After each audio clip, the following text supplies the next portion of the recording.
हम सभी ने प्यार मोहब्बत में बदला लेना, प्रॉपर्टी के चक्कर में बदला लेना, ऐसे कई इंसिडेंट देखे होंगे या सुने होंगे। लेकिन आज की स्टोरी सुनने के बाद आपको बहुत गुस्सा आने वाला है। एक इंसान अपनी दुश्मनी के लिए इतना गिर सकता है। हम बात कर रहे हैं मार्सेलो बोरेली नाम के एक शख्स की, जिसने 2000 के दशक की शुरुआत में इतिहास रच दिया, जब उसने ब्राज़ीलियाई लोगों द्वारा देखे गए सबसे बर्बर अपराधों में से एक को अंजाम दिया, जिसे उस समय नेशनल टेलीविज़न पर दिखाया गया। उसने एक 3 साल की बच्ची के साथ भयानक अत्याचार किया। इतनी छोटी सी उम्र में बच्ची के पास इतनी ताकत नहीं थी कि वो अपना बचाव खुद कर सके, लेकिन बाद में उसकी गिरफ्तारी होती है और गिरफ्तारी के बाद मार्सेलो बोरेली को जेल में उन लोगों का सामना करना पड़ता है जो उससे भी अधिक शक्तिशाली और खौफनाक थे। फेडरल पुलिस की जेल में बोरेली का सामना ब्राज़ील के इतिहास के सबसे कुख्यात अपराधियों में से एक फर्नांडिनो वीरामार से होता है। यहाँ जेल की दीवारों के भीतर बोरेली ने महसूस किया कि वास्तव में उन लोगों से मुकाबला करना कितना मुश्किल होता है जो अपने लिए खुद लड़ सकते हैं। जैसा कि आम कहावत है, जीवन समंदर की तरह है, चाहे आप जितने भी बड़े हो, आपसे बड़ी मछली हमेशा मिलेगी। और इस बार बोरेली का पाला उससे भी बड़ी मछली से पड़ता है। आज आप देखेंगे कि कैसे एक दरिंदा जब कमज़ोर और असहाय बच्ची के साथ अत्याचार करता है तो वह देखने में कितना शक्तिशाली लगता है, और जब उसका सामना असली खतरनाक इंसान से होता है तो उसका क्या हाल होता है। हम बात कर रहे हैं मार्सेलो बोरेली और ब्राज़ील के सबसे कुख्यात अपराधियों में से एक फर्नांडिनो वीरामार के बीच हुए मुलाकात की। आज की स्टोरी में आपको पता चलेगा कि उस दिन फेडरल पुलिस की जेल में आखिरकार क्या हुआ था। उस दिन जेल में हुए घटना को ब्राज़ीलियन लोग कहते हैं कि फर्नांडिनो ने पूरे ब्राज़ील का बदला लिया था। कहानी शुरू होती है एक दर्दनाक घटना से जो ब्राज़ीलियाई टीवी के इतिहास की सबसे सनसनीखेज घटनाओं में से एक मानी जाती है। उस जमाने के प्रसिद्ध टीवी होस्ट रातिन्हो ने लाइव शो में एक VHS टेप चलाया। उस टेप में पराना के कुख्यात डाकू मार्सेलो बोरेली को दिखाया गया था, जिसने अपने दोस्त की 3 साल की बेटी के साथ अमानवीय और घिनौना कृत्य बेहद क्रूरता के साथ किया था। बोरेली ने बच्ची के पेट पर पैर रखा और उसके साथ बेहद ही भयानक चीज़ें की थी।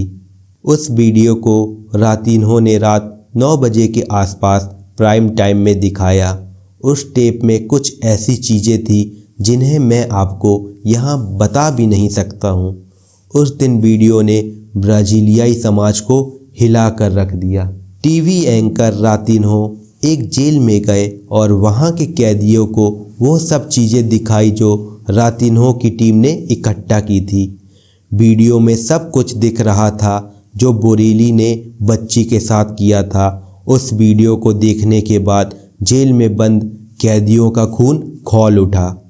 अब सारे कैदी चाहते थे कि बोरेली के सिर को धड़ से अलग कर दिया जाए, क्योंकि उसने उस करीब 3 साल की मासूम बच्ची के साथ जो काम किया था वह बहुत ही घिनौना था।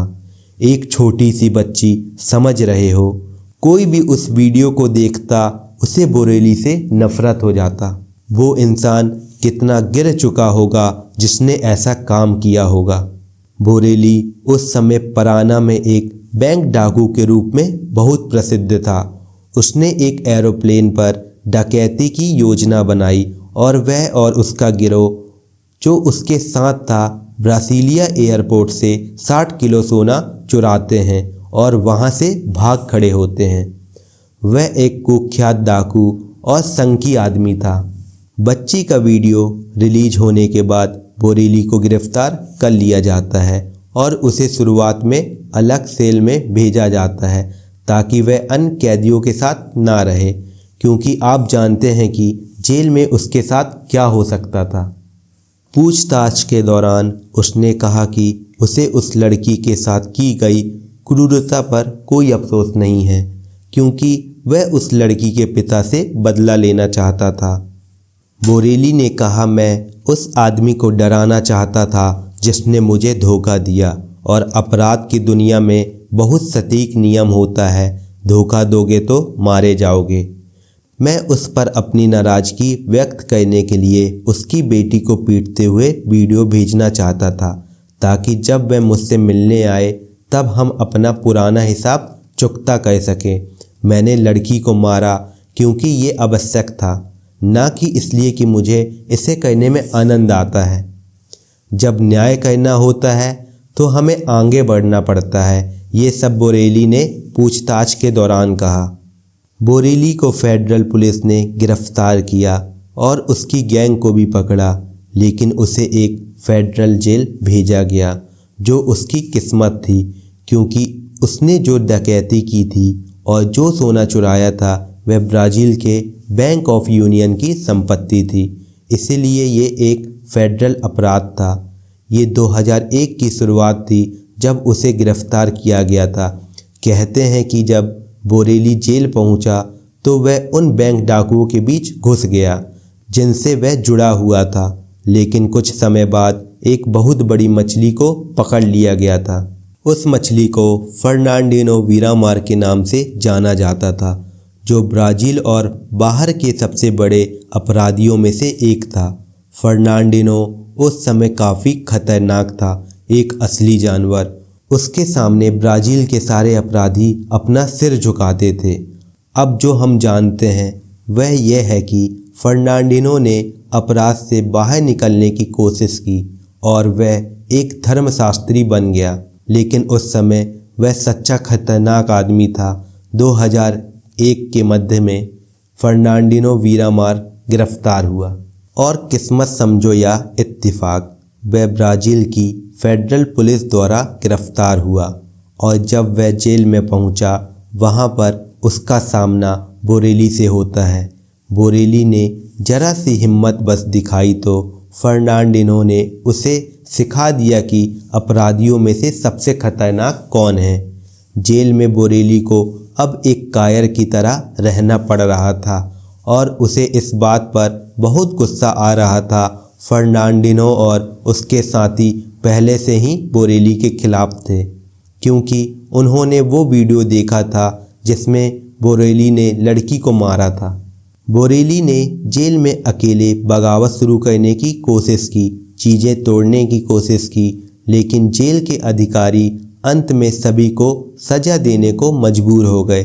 बाद में उन्होंने जेल में सख्त तलाशी ली और कैदियों से बहुत सारी चीज़ें जब्त की। फिर एक दिन जब बोरेली गलती से धूप में लेटा था तो फर्नांडिनो और उसके 20 से ज़्यादा साथियों ने उसे पीट डाला।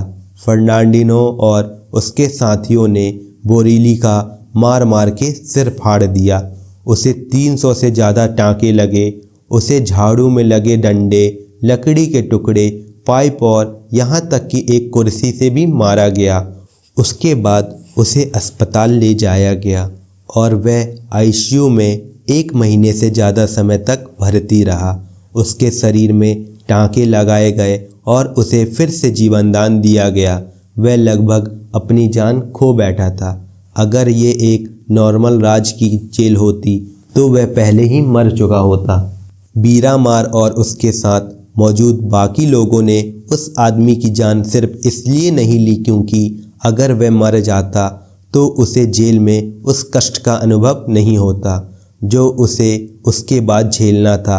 इसीलिए उसे जिंदा रखना बेहतर समझा गया ताकि उसे और अधिक बार उसकी किए गए काम के लिए अपमानित किया जा सके। पिटाई के बाद जहां भी बोरेली गया उसका अन्य कैदियों ने मजाक उड़ाया। इन्हीं घटनाओं के दौरान बोरेली को एक गंभीर बीमारी HIV हो गया, जो बाद में एड्स में बदल गया और फिर बोरेली की मृत्यु इस बीमारी के कारण कुछ सालों बाद हो गई। ये पिटाई ब्राज़ीलियाई मीडिया द्वारा बड़े पैमाने पर कवर की गई थी। इसे बच्चे के साथ हुए अत्याचार के बदले के रूप में देखा गया। यहाँ तक कि कुछ मीडिया चैनलों ने सर्वे भी किया जिसमें उन्होंने जनता से पूछा कि क्या वे इस राय से सहमत हैं कि मार्सेलो बोरेली के साथ जो हुआ क्या वह सही था। और आप अंदाज़ा लगाओ कि लोगों की क्या राय होगी। और आप सब भी अपनी राय हमें कमेंट सेक्शन में बताएं।